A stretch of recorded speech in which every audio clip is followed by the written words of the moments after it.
Komisi 4 dorong pembangunan rumah sakit di Serut masuk APBD 2026.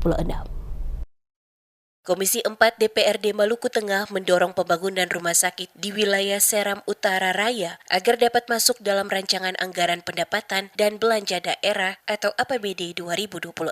Hal tersebut disampaikan Ketua Komisi 4 DPRD Maluku Tengah, Musriadin Labahawa, saat menghadiri paripurna pembukaan masa sidang ketiga DPRD Maluku Tengah di Masohi, Rabu 24 September 2025.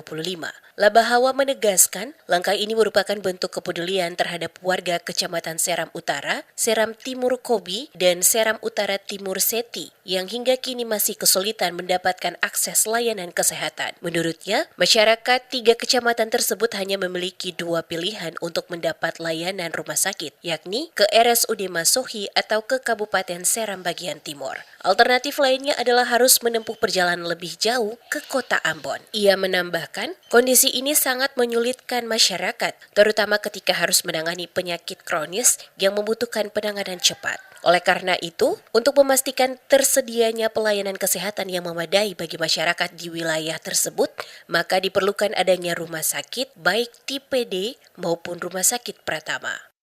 Komisi 4 mendorong sepenuhnya untuk dibangun rumah sakit yang ada di wilayah Seram Utara, Timur Seti, dan Kobi, juga sebenarnya di wilayah Seram Selatan.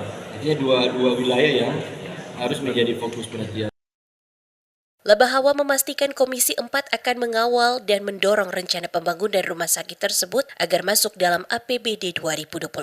Ia juga menyinggung bahwa program ini merupakan salah satu janji politik Bupati Maluku Tengah Zulkarnain Awad Amir dan Wakil Bupati Mario Lawalata.